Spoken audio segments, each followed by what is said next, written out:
নমস্কার বন্ধুরা, বন্দনার রান্নাঘরে আপনাদেরকে স্বাগত জানাই। আজকের রেসিপি একদম দোকানের মতো বা রেস্টুরেন্টের মতো বাটার নান।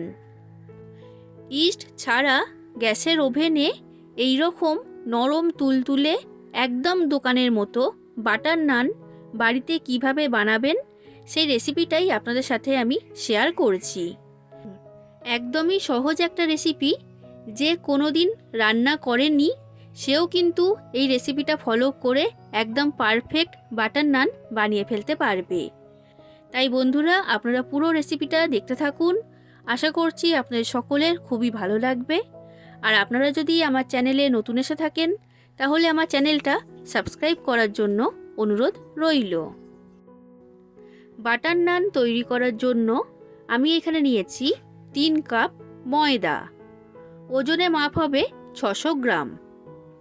এবার ময়দার মধ্যে দিয়ে দিচ্ছি স্বাদ অনুযায়ী নুন, আর এরপর দিচ্ছি বড় চামচের 2 চামচ চিনি। চিনিটা এখানে অবশ্যই ব্যবহার করবেন। এবার দিচ্ছি বড় চামচের 2 চামচ গুঁড়ো দুধ বা মিল্ক পাউডার। এই গুঁড়ো দুধ দেওয়ার কারণে নানের টেস্ট খুবই ভালো হবে। এবার সব কিছুকে ময়দার সাথে ভালো করে মিশিয়ে নিচ্ছি। সব কিছু ময়দার সাথে মেশানো হয়ে গেছে। এবার দিচ্ছি 1 কাপ টক দই। যে কাপের মাপ করে ময়দা নিয়েছি ওই কাপের মাপ করেই টক দইটা এখানে আমি দিয়েছি। এবার টক দইয়ের মধ্যে দিয়ে দিচ্ছি বেকিং পাউডার। ছোট চামচের 2 চামচ বেকিং পাউডার এর মধ্যে দিয়ে দিলাম। এবার দিচ্ছি বেকিং সোডা বা খাবার সোডা। ছোট চামচের হাফ চামচের মতো খাবার সোডা এখানে দিয়েছি। এবার বেকিং পাউডার আর বেকিং সোডাটা টক দইয়ের সাথে মিশিয়ে নিলাম। এবার টক দই দিয়ে ময়দাটাকে মেখে নেব। আর এখানে যে পরিমাণে টক দই দিয়েছি এই পরিমাণ টক দই দিয়ে কিন্তু ময়দাটা অর্ধেকটা মাখা হয়ে যাবে। আর এইখানে একটা ছোট্ট টিপস আপনাদেরকে বলে দিচ্ছি বন্ধুরা, টক দইটা যদি ফ্রিজের মধ্যে থাকে তাহলে আগে বের করে রেখে দেবেন। রুম টেম্পারেচারে আসার পরেই এখানে ব্যবহার করবেন। ঠান্ডা টক দই ময়দার মধ্যে দিলে কিন্তু হবে না। তো টক দই দিয়ে ময়দাটাকে মেখে নিয়েছি, আর দেখে বুঝতেই পারছেন অর্ধেকের বেশি ময়দাটা টক দই দিয়েই মাখা হয়ে গেছে। এবার এর মধ্যে দিয়ে দিচ্ছি উষ্ণ গরম জল। এবার উষ্ণ গরম জল দিয়ে ময়দাটাকে মেখে নেব আর একটা নরম ডো তৈরি করব। নান তৈরি করার জন্য ডোটাকে খুব বেশি শক্ত করে মাখলে হবে না, নরম করেই মেখে নিতে হবে। তো দেখুন বন্ধুরা, ডোটা এখন মাখা হয়ে গেছে, আর এটা মাখার সময় হাতের মধ্যে আটকিয়ে যাচ্ছে। তো এখন আমি এর মধ্যে দিয়ে দিচ্ছি বড় চামচের 2 চামচ সাদা তেল বা রিফাইন্ড অয়েল। এবার তেল দিয়ে ডোটাকে ভালো করে মেখে নিতে হবে, আর একটা মোলায়েম করে ডো তৈরি করতে হবে। আর তেল দেওয়ার কারণে এটা মাখার সময় কিন্তু হাতের মধ্যে আর আটকিয়ে যাবে না। আর একটু সময় নিয়েই এই ডোটাকে মাখতে হবে, তবেই কিন্তু বাটার নানটা একদমই নরম তুলতুলে আর দোকানের মতো পারফেক্ট তৈরি হবে। দেখুন বন্ধুরা, এই ময়দার ডোটা আমার তৈরি করা হয়ে গেছে, আর এটা কতটা মোলায়েম হয়েছে দেখে বুঝতেই পারছেন। আর এই রকম নরম করে ডোটাকে মেখে নিয়েছি।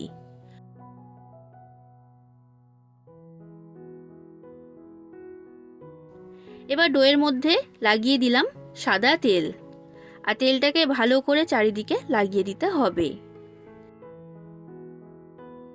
এবার এই ময়দার ডোটা আমি ঢাকা দিয়ে রেস্টে রেখে দিচ্ছি 1 ঘন্টার জন্য। যদি আপনাদের হাতে সময় বেশি থাকে তখন আপনারা 2 ঘন্টা এই ডোটা ঢাকা দিয়ে রেস্টে রাখতে পারবেন। এই সময়ের মধ্যেই ডোটা কিন্তু ভালো মতো ফুলে উঠবে। 1 ঘন্টা হয়ে যাক, তারপর আমি আপনাদেরকে দেখাবো। এবার দেখুন বন্ধুরা, 1 ঘন্টা হয়ে গেছে, আমি ডোটাকে রেস্টে রেখে দিয়েছিলাম। এবার এই পাত্রের ঢাকনাটা আমি খুলে নিলাম। দেখুন ডোটা আগের তুলনায় এখন একটু ফুলে উঠেছে। এখানে আমি টক দইয়ের মধ্যে খাবার সোডা, বেকিং পাউডার এসব ব্যবহার করেছিলাম, তার কারণেই ডোটা ফুলে উঠেছে। এবার এই ডোটাকে আমি 1 থেকে 2 মিনিটের মতো মেখে নেব। আর এই সময় বলে রাখছি বন্ধুরা, রেসিপিটা ভালো লাগলে লাইক করে দেবেন, যতটা সম্ভব ততটা শেয়ার করে দেবেন, কমেন্ট করে জানাবেন কেমন লেগেছে রেসিপিটা। আর আমার চ্যানেলটা যদি এখনও পর্যন্ত সাবস্ক্রাইব না করে থাকেন তাহলে অবশ্যই আমার চ্যানেলটা সাবস্ক্রাইব করে দেবেন। এই ডোটা আমার মাখা হয়ে গেছে। এবার এই ডোয়ের মধ্যে থেকে লেচি কেটে নিচ্ছি। এই লেচিগুলোকে একটু বড় সাইজে তৈরি করছি, কারণ বাটার নান একটু মোটা আর একটু বড় সাইজেরই তৈরি হয়। তবে আপনারা চাইলে আপনাদের পছন্দ মতো যে কোনো সাইজের লেচি এখানে তৈরি করতে পারবেন। তো দেখুন বন্ধুরা, সব লেচিগুলো আমার তৈরি করা হয়ে গেছে। আর এইভাবে আমি লেচিগুলোকে গোল আকারে তৈরি করে নিয়েছি। আমার এখানে মোট 10 পিস লেচি তৈরি হয়েছে।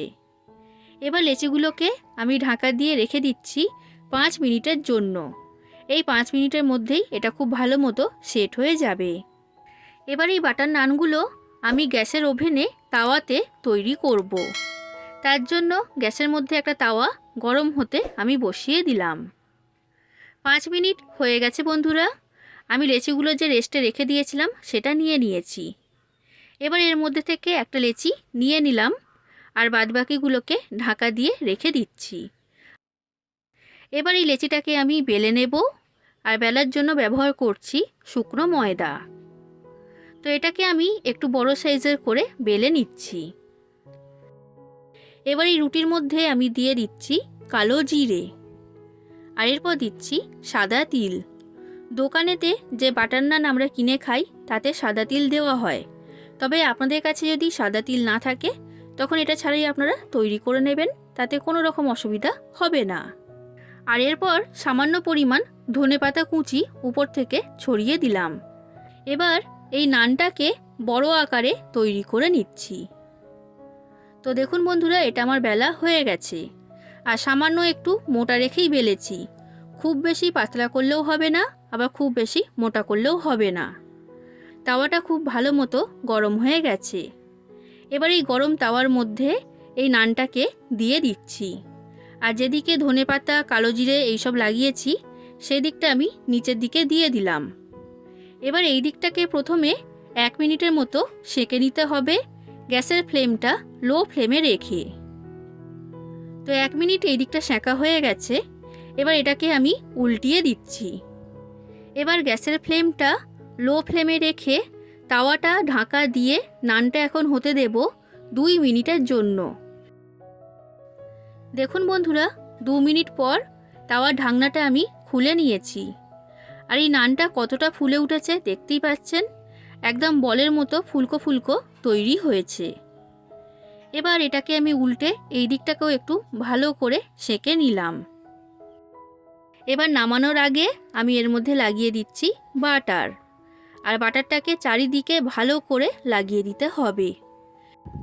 তৈরি হয়ে গেল একদম দোকানের মতো বাটার নান।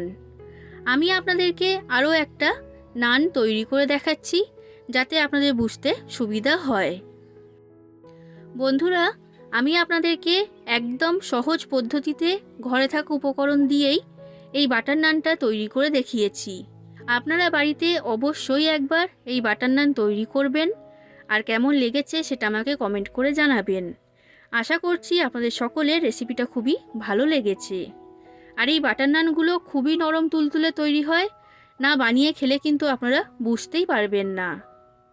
তাহলে বন্ধুরা, আজ আসি, আবার দেখা হবে অন্য কোনো দিন অন্য কোনো রেসিপির সাথে। ধন্যবাদ।